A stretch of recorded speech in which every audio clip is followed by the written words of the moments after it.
Ladies and gentlemen, please welcome first to the stage a former Catalonia and FCD anniversary Open champion from Catalonia, Carlos Arola!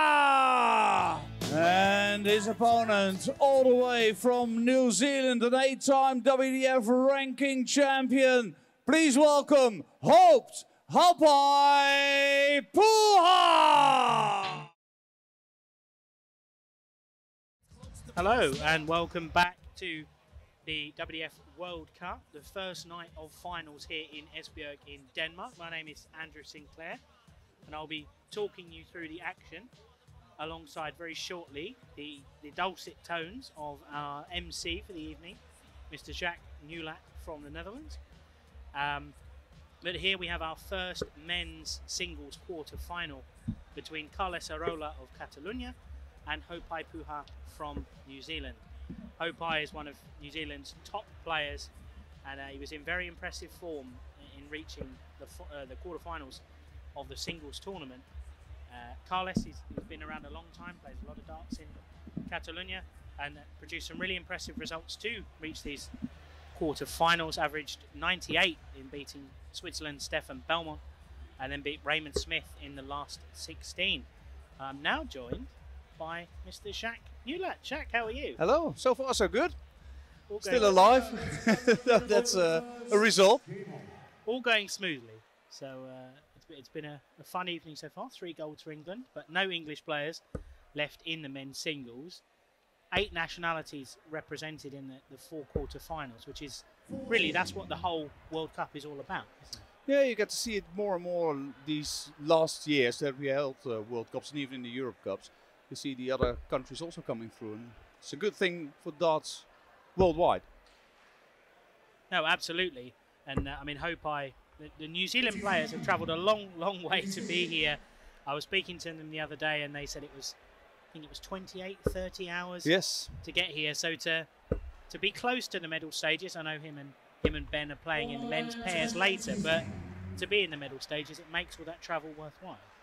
Yeah, that's what you're here for. There's no prize money, so you're playing for the medals, you're playing for the pride of playing for your country, and that makes the atmosphere so much different to a lot of the other tournaments. Yes, I know Carlos and the whole Catalonia team are very proud to be here, although very disappointed that there's still no Catalonia flag on Twitter or Facebook. So they're disappointed that it's not there, but maybe if Carlos wins, they can start the campaign. It's here. To get one. It's Dark Connect, yes, but it's not on social media yet. Hopefully, if they win, maybe there'll be a change.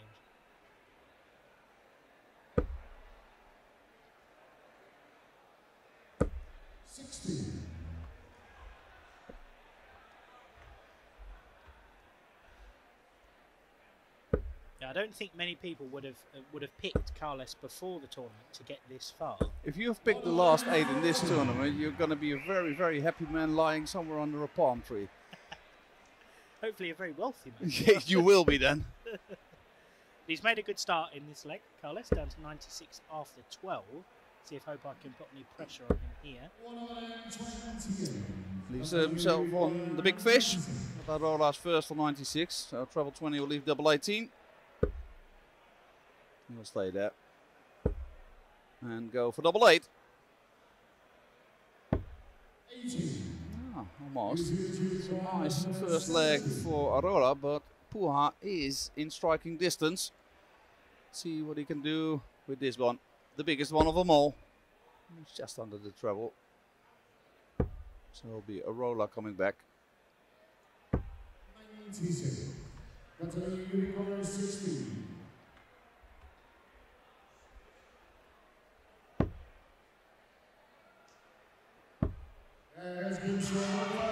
And that's it, the double 8 goes in for the 58-year-old from Calella near Barcelona.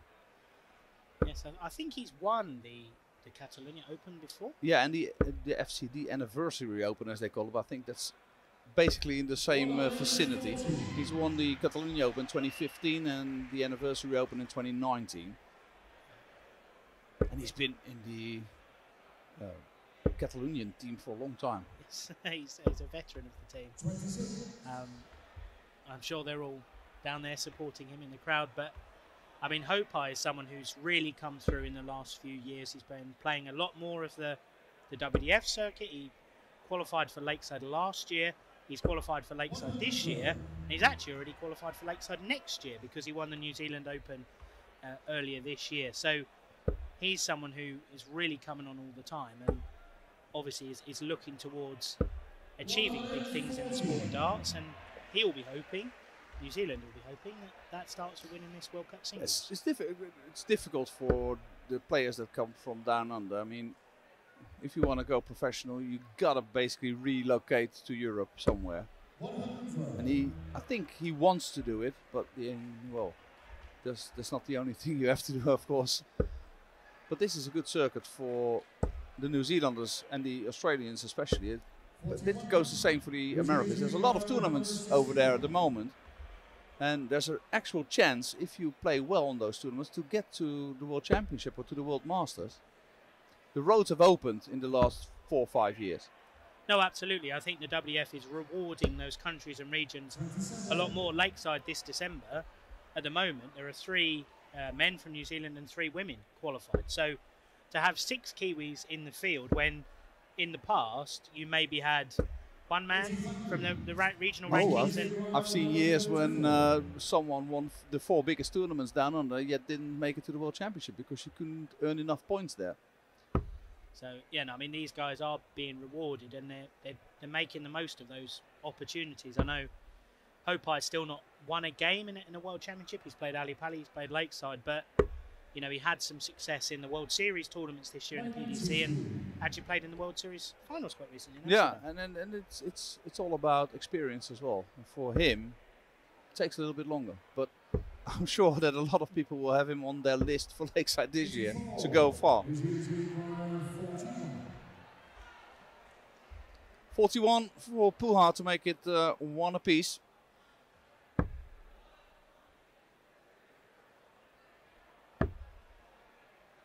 He's been really good on the outer ring this week. I've seen a lot of games of him and he's always been very confident there.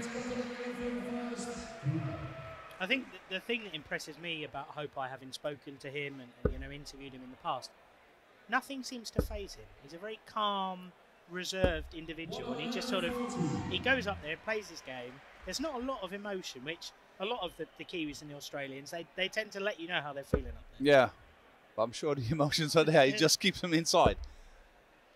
Yes, his pairs partner Ben Robb, who we'll see later on, is a much more emotional character on the off. Well, we'll get to the pairs later on, but that's what a great pair makes. If you have one a bit extrovert and one bit introvert, usually you get the best pairs. And some of the best pairs ever, Bristow and Lowe. Yep. Yep. Very different people. I'm talking black and white TV now, but nevertheless.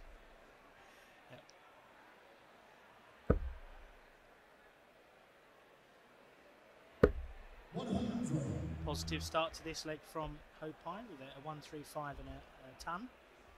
Puts him 50 points ahead after 2 visits. First of 5 legs in this quarter-final.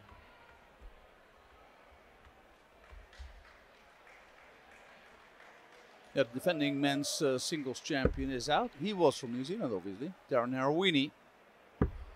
Yes, he wasn't at his best this week, Darren. It was a couple of scratchy performances and then he was beaten. I think it was the last 64 in the end that he went out. But, you know, he gave it his shot and it was, you know, he was happy to be here to try and defend the title, but just couldn't quite get everything to click this week. But obviously I'm sure he'll be pleased that, you know, hopefully he'll be hoping another Kiwi can continue that. He'll be in the crowd now cheering him on. There's no doubt about that. He's always easy to recognise with the big sunglasses on. It's quite the character, isn't he? I mean, we did the draw here on stage on Monday, and he was doing the draw as the defending champion. And he well, it's nothing quite like him. He's certainly a character.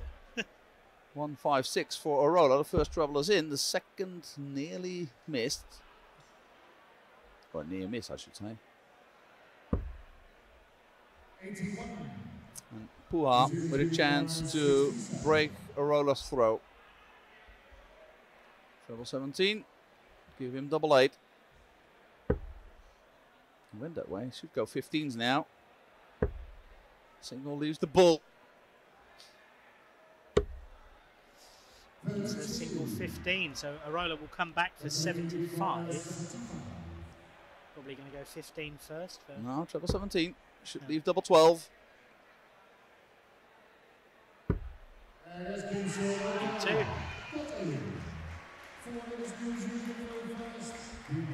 And Arola, maybe a bit fortunate, but keeps his own leg. And Puha is still in the chase. He's got a nice action, Puha. It's all very deliberate. He finishes his throw very well. With Arola, it looks a bit more sloppy. Yeah. Is that the correct word? My English is not my mother language, so sometimes I may get things a little bit confused. But it's a bit more disjointed. Yeah. No, Haupai is a very sort of traditional throw. But something he's mentioned to me in the past is that playing darts in New Zealand, most of what they do starts with a round robin. And he said the biggest adjustment coming over to the UK and Europe in the past has been that you're going on stage and you're just playing straight away. And he's used to at home, if I don't hit top gear in the group stage, it doesn't really matter because I'm probably still going to win most of those games. Yeah. But then I get to the stage in the UK or whatever, and it's suddenly like, oh, okay, I'm a bit cold now because, I'm coming in a bit cold because, it's, I've got to go straight up on the stage and play, whereas I haven't really had those few games to break myself in. He'll get used to it, I'm sure. Certainly if he achieves what he wants to achieve and pursues that, he will, for sure. And I think we're starting to see signs of that. He was impressive at the Australian Open a month or so ago and had those good results in the World Series.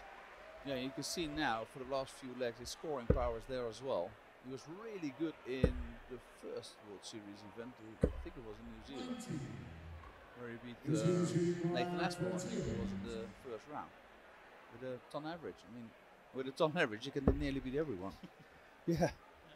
It's double 16, I think. No, double 14. Missed the big 6. Hit the 10 and hit the double 14. That's the most important thing. Yeah, got to hit the double. But still, Arola is driving the bus. Yeah, first 4 legs with throw. Catalonian opens this leg 5 with a steady ton. Am I right in thinking, Jack, you probably know this better than me, if he wins, will that be Catalonia's first medal at a World Cup? I will check for you straight away. Because I do have a list somewhere with all the medals ever, so I'll check that for you. Yes, I can't imagine if he's not, they've won many. I think I would have remembered, to be honest, but if I say something that isn't true, no, it will be the first. It's desperately trying to remember your introductions from the opening ceremony. So do I. It seems so long ago. This is the first 180 of the match, and it goes to Catalonia. It's a very strong start to this leg from Arola. Yeah, New Zealand, they have a few medals on their tally. Yep. Already picked up 2 in this World Cup. Yep. In the pairs competitions, and yeah, we haven't counted them, to be honest. You first have to get the medal before you get it on your tally. That's how we do it. But they've got 4 goals so far. Another big visit from Arola there, down to 81 after 9. Can Puha put any pressure on? He won't be on a finish, but 2 trebles here would narrow the distance a little bit if Arola's not able to take this out. He should take the smart approach here, Arola. Not too much problems, but he gets the treble 19, so that leaves double 12, and he's hit that one before. Step to the side. Ooh, just inside. But Puha is a little bit back. Yes. But again, a big visit here suddenly makes that 12 a little bit more pressurised. He needs 2 trebles to put some pressure on, and he doesn't get them. So it looks like this one is going Catalonia's way. He's got 6 darts from here, at least, Mr. Arola.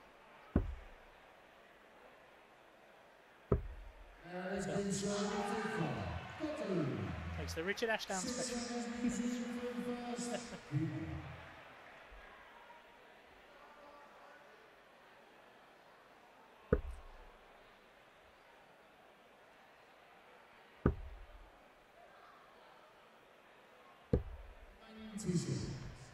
What will be interesting to see is because Carles has reached the quarterfinals here, that gives a fair few points to Catalonia. And their best finish in a World Cup overall is 25th. So I'm not sure how far it's going to get them up the list, but I'm pretty sure that's going to be close to that 25th spot. Yeah, I think their men's team progressed in the team event as well, so that will obviously have helped. Yep. And one of their other players, Raul Invernon, yep. He got to the last 32, I want to say. I remember when I was posting the update on the WDF channels that there was no Catalonia flag and it was a problem for 2 people. So, yeah, Puha started the stronger in this leg, which is kind of following the pattern of the match so far, is that the man on throw has held his own throw without too much resistance. Well, that leads, if it continues, to a 4-all, and then we're going to go bull up to see who starts the last one. A pretty important bull up that will be. Yes, of course, because the format here at the World Cup is slightly different to what people would normally do. We use the random button on Dark Connect to decide who goes first, and then, as Jack said, when it gets to 4-all, you bull up for that deciding leg, whereas traditionally you bull up at the start, and whoever wins that would have the throw in the last leg. Well, traditionally you would take a ball out of a bag. That's really traditional. Huh? Again, there's a lot of room between the two in this leg. Arola not hitting on all cylinders, firing on all cylinders in this one. No. And not able to put any pressure on this 87. So Puha, treble 17s, to leave double 18. Pretty sure he's going to go 18s here. Yep. He leaves his favourite double, which is double 16.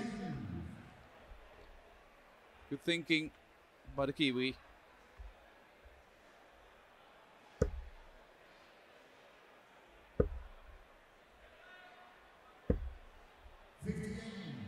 Lying a bit low there for Arola. She's not able to put any pressure on, so Haupai comes back for double 16.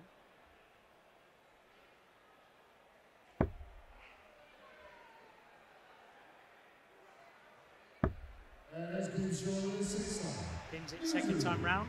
17 dart leg makes us 3-all.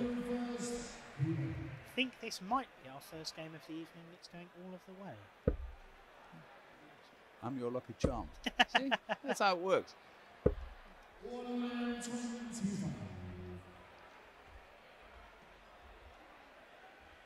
Yeah. See, he's on his own throw and Arola starts with a 1-2-5. I've got a feeling that Puha might want to stick with him this time.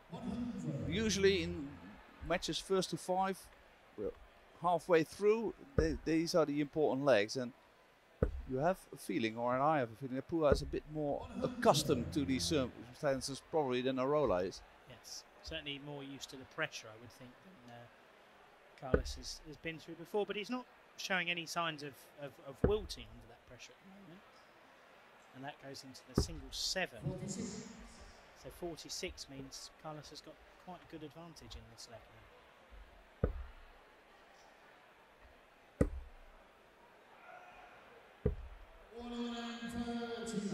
Where his darts lie so flat in the board, it makes it a lot easier to kind of stack the treble. I mean, I say that, I'm a man of very limited skill on the dartboard. Well, it depends what you like. If you like stacking, then Arola is the way to go. If you like understacking, which Puha likes, then the back end of the dart has to be up a little bit further. And for me, hitting the board would be a plus. So. Arola, with a single 18, will leave tops. Getting a good leg on his own darts. Yeah, very strong. He's a specialist. 97. So if it does go 4-all, I'm sure both of the players will be hoping to win the dart. Well, if your nickname is Hopes, Yes. then hope is what you live for. 85. Continuing by 40.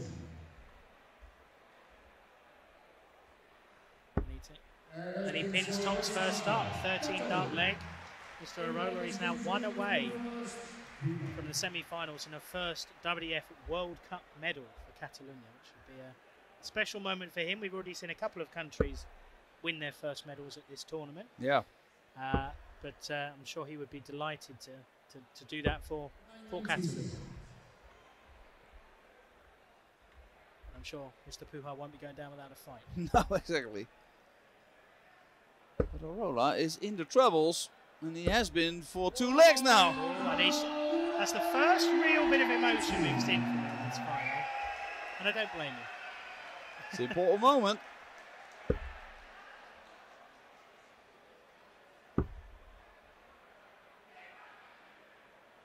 And Puha can't answer. Arola has got control of the leg. And he capitalise.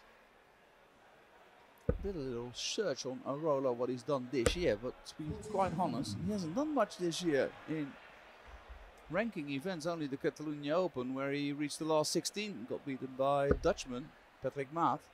Well, it's never a shame to lose to a Dutchman, I always say. Yeah, so he played the one tournament on home soil, and that was about it. Yeah, and then came to Denmark to reach the quarterfinals. And potentially a little bit more. He's on his way to a medal. Not on a finish just yet with that 99. He's on 177 after 9, but he's got the advantage in this leg. And Puha's filling it up. The important visit by Puha leaves him on a 115. But Arola can put it away a little bit better if he hits a treble somewhere. And he does. How did that last one go in? That was a great. Puha on 115. He needs it to stay in the match. 20's first. He's hit the treble. Single 15 leaves tops. He's got 1 dart to stay in it.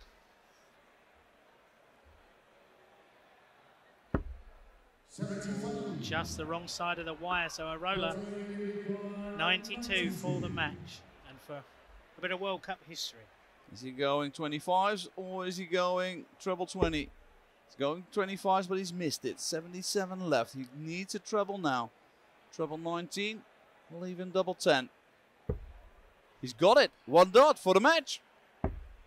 72. How costly could that prove to be? Haupai steps up. 3 darts at tops to level the scores. He's trying to keep the arm loose. There must be some tension on it. Inside goes for the 10s. Inside again, chasing around the board now. That's way inside. That is the pressure.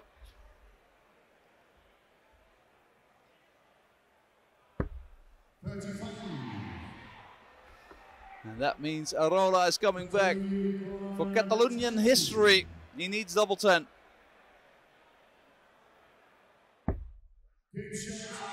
What a moment. What a moment for Catalonia as Carlos Arola pins double 10 for a 16 dart leg to beat Haupai Puha of New Zealand 5-3.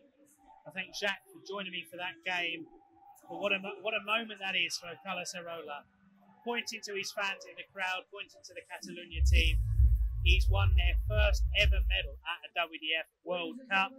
He surprised a lot of people by getting to this quarter-final, but he's going to surprise a lot more now because he'll be coming back tomorrow to play in the semi-finals. Very impressive performance in that game from Arola, just shy of an 89 average for the Catalonian. Tomorrow, he will be playing the winner of our next semi-final, which is between the Dutchman Berry van Peer and the American Bruce Robbins. We'll be back very shortly for that second quarter final. But